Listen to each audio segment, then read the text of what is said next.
In the 18th century, a man called Jean is in a cell waiting for his sentence. A bunch of guards come to drag him out and present him to a furious crowd, who yell and ask for justice as a lord reads the sentence. In 2 days, Jean will be bound to a cross and beaten up with an iron rod to then be hung to death. This started a few years ago in Paris. In a horribly smelling market, a woman attending to her stall starts having contractions and has the baby right there, letting him drop to the ground. Since all her previous babies were stillbirths, she assumes this one is dead too, so she cuts the cord and pushes him into the leftover fish guts before going back to work. This baby is Jean and soon takes his first breath, which gets him to smell all the horrid scents from the market. When Jean cries for the first time, all the people in the market hear him and accuse the mother of trying to kill him. The mother tries to run away, but the crowd catches her and she's executed. Afterward, Jean is sent to Madame Guillard's orphanage, where there already are so many kids that they sleep in piles. When the baby is left in one of these many piles, the children are annoyed by his presence. A boy tries to poke him, but Jean grabs the finger and smells it, which creeps everyone out. The children decide to kill Jean with a pillow, and when he starts crying, Madame Guillard comes over to save him and whips the children for their misbehavior. Years pass, and by age 5, Jean still can't talk. The other kids think he's a weirdo and avoid him, so Jean spends his time using his unique talent. It turns out he has a superior olfactory sense that allows him to identify any scent, even if it's far away or it's something that isn't supposed to smell.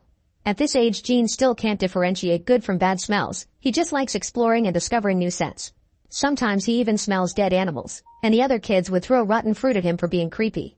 Eventually, Jean learns to talk and to tell what objects are around him with his eyes closed by just using his nose. By the time he turns 13, Madame Guillard sells Jean to Grimal, the owner of a tannery. Jean becomes an apprentice and Guillard gets some money, but on her way home, she gets robbed and killed. Life expectancy in the tannery is 5 years, but Jean proves he's tough and works hard every day, dreaming of visiting the city someday to explore more scents. After several years pass of Jean working over 10 hours a day, Grimal finally takes Jean with him to the city to make a delivery. As Jean walks through the crowded streets, he lets his nose absorb all the new scents, no matter if they're good or bad. When Grimal gets busy making the delivery, Jean lets his nose guide him to a particularly wonderful scent that comes from a shop. It's a perfume called Amour and Psyche, and as Jean watches the creator, he learns that scents can be mixed to make new ones. Suddenly, Jean catches the sweetest scent he's ever smelled and instantly becomes fascinated with it. He runs after it and discovers it comes from a red-haired woman selling plums. He begins following her around town, and when he gets close enough, he sniffs her shoulder. The woman is startled and tries to communicate with him, but Jean doesn't answer. She tries offering him some plums, and Jean responds by burying his nose in her hand, causing her to get scared and run away. Refusing to give up, Jean tracks her scent, and after dodging the people throwing fireworks, she finds a woman sitting at a table. He sneaks behind her to smell her for a while until she turns around and sees him. The woman is about to scream, but Jean covers her mouth just in time and drags her into the shadows when he hears a noise. A couple walks by and Jean waits for them to be gone to let go of the woman, only to discover he's accidentally suffocated her to death. He isn't upset for long though. Soon he's taking the woman's clothes so he can smell her from head to toe. However, as minutes pass, the body loses its living scent and Jean despairs.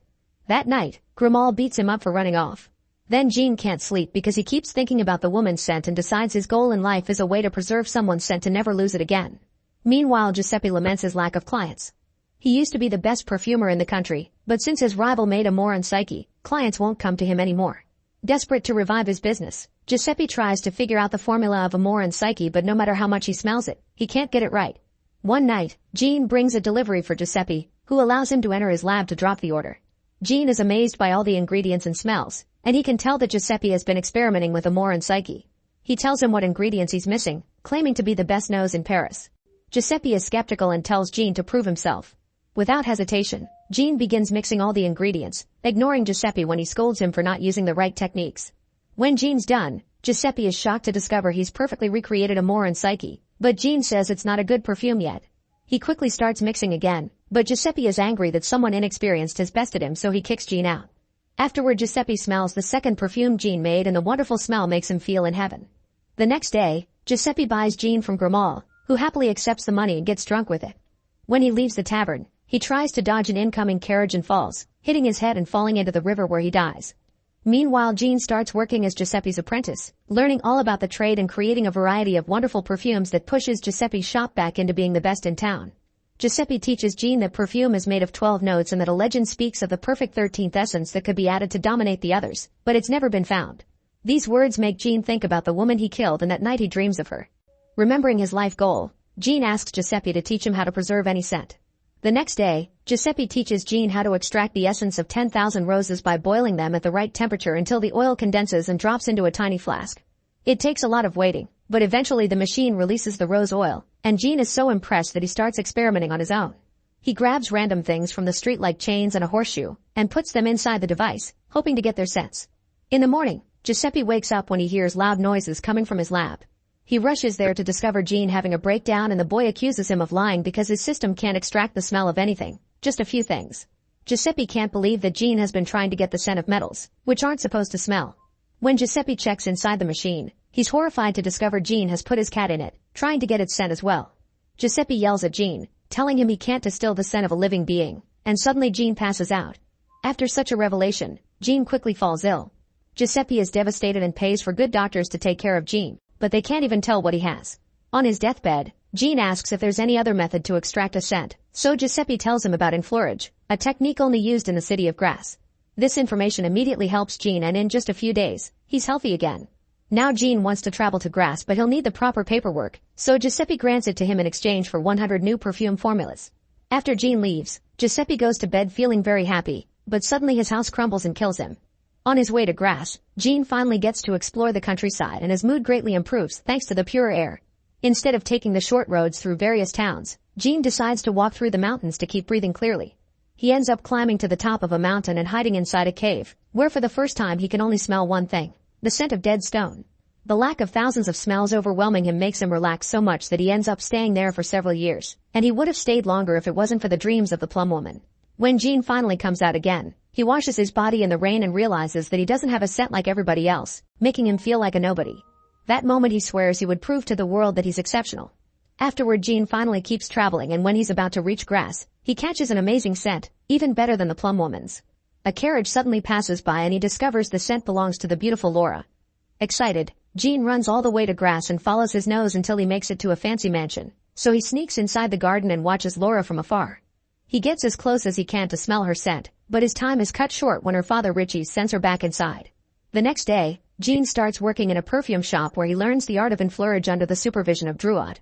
The process consists of pressing flowers into animal fat and boiling them in a large container to extract their essence. One night, a couple is fooling around in the barn, but the boy leaves when the girl teases him too much and she ends up stuck. Soon Jean shows up pretending to help her, but he actually kills her. Moments later, the girl ends up covered in fat and inside the container as Jean hopes to get her scent. In the morning, a woman comes by with a flower delivery, so Jean has to cover the container before the body is discovered. Drouot almost catches him too, but Jean pretends he covered the container to protect the flowers from the sun. In the end, this process doesn't extract the girl's scent, so Jean has to think of something else. In the evening, he hires a street worker, who brings her dog along. However, instead of doing the dirty, he begins covering her in animal fat. When he takes out a blade to scrape off the fat, the woman freaks out and cancels their transaction. Jean won't give up, so he quickly kills her and carries on his new technique. After cutting off her hair, he wraps her entire body in animal fat and a piece of cloth.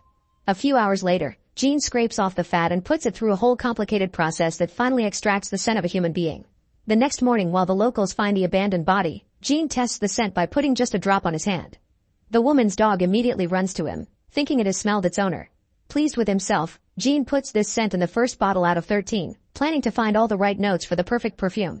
Sometime later, Jean sneaks into Laura's birthday party to spy on her. She and her friends decide to play hide and seek in the garden maze, and when Laura is alone, she can see Jean's shadow nearby. When he tries to catch her, she thinks it's part of the game and runs away, only to be caught by a friend instead. Jealous, Jean throws a rock to destroy the lamp above them, which sends Laura running again. Soon Richie ends the game, but the party's mood changes when they discover two girls are missing. Meanwhile, Jean is putting those two girls through the fat and wrap process to extract their scents, which he adds to his collection. When Drouot comes over to yell at Jean for ignoring his work, he smells the amazing scent on Jean's hand and immediately becomes very docile. The next day, the bodies of the two girls are found in the river. The council calls for a meeting and Richie asks for curfew until the killer is caught, pointing out that all their daughters are in danger because except for the street worker, all the other dead girls were pure. However, the council refuses because a curfew could push the town into bankruptcy. For the next few days, Jean continues to kidnap and kill untouched women to extract their scents, leaving the bodies in random spots when he's done. Soon the council accepts to put up a curfew and sends guards to patrol the streets, but this doesn't stop Jean and he just keeps on killing. The townspeople are taken over by fear and paranoia, so they start boarding up their houses and turning against anyone suspicious to the point of shooting. When Jean kills a nun, who who is also his 12th victim. The bishop holds a mass to call the killer a demon that shall be excommunicated. The ceremony is interrupted by a man suddenly bursting in to announce the killer has been captured. Richie's isn't convinced because the confession was obtained under torture and the details don't match the actual killings, but the council just wants to close this case and the man is executed. Meanwhile, Gene mixes the 12 essences and is very pleased with the result, but he knows he's missing the final 13th note. He wants that final touch to be Laura, who is currently celebrating with the rest of the locals until Richie shows up to take her home. That night, Gene sneaks inside the mansion and approaches Laura while she sleeps. Suddenly Richie's wakes up and rushes to Laura's bedroom, but she's fine and alone. However, Richie's notices the window is open. The next morning, Richie's packs their things and goes away with Laura to keep her safe. Hoping to trick the killer, he sends out an empty carriage in the opposite direction while he and Laura travel by horse. However, Gene's nose immediately detects that Laura's scent is getting weaker, so he also packs his things and begins following her smell to find it.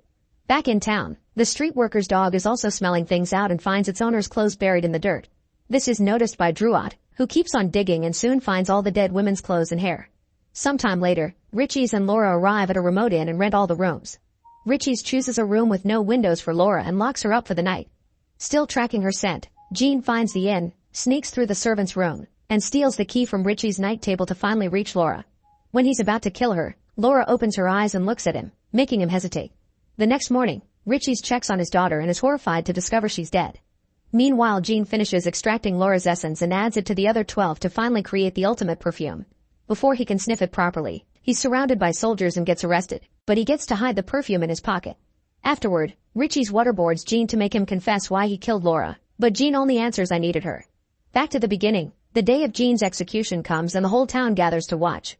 When a council lord and a bunch of guards show up to take Gene, he opens the perfume bottle with a plan in mind.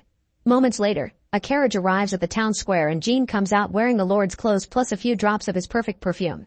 As soon as the people near him smell him, they fall to their knees, amazed by his mere presence. Gene walks to the scaffold and his scent is so intoxicating that the executioner immediately declares him innocent. Next, Gene puts some perfume on a handkerchief and starts waving it around to let the scent spread. The whole crew falls into a state of absolute euphoria and even the bishop gets on his knees, announcing that Gene is actually an angel. The crowd begins yelling and crying for Gene, who finally feels noticed and powerful. The only one who hasn't fallen for it is Richie's, who is on a balcony that the perfume hasn't reached. Then Gene lets his handkerchief fly with the wind and when it falls in the crowd, it causes everyone to heat up and start doing the dirty in a huge naughty group. As he watches in shock, Gene imagines himself with the plum woman and realizes he hasn't known real love and never will, which makes him cry. Suddenly Richie's gets on the scaffold, ready to finish the execution, but he's overtaken by the power of the perfume too and falls to his knees, calling Gene his son. A few hours later, the townspeople wake up and are overwhelmed with shame. Gene is nowhere to be seen and Druot is arrested instead, since the clothes and hair were found in his shop. After 14 hours of torture, Druot confesses and is executed. Meanwhile, Gene returns to his smelly hometown. Since it's an existence without love is pointless, Gene stops in the middle of the street and empties the whole perfume bottle on his head. The scent is so powerful that it causes the locals to rush to him, piling up on top of his body to devour him. The next morning, the only thing left of Gene's are his clothes and a drop of perfume. Make sure to subscribe and turn on notifications so you can watch more videos like this. Thanks for watching.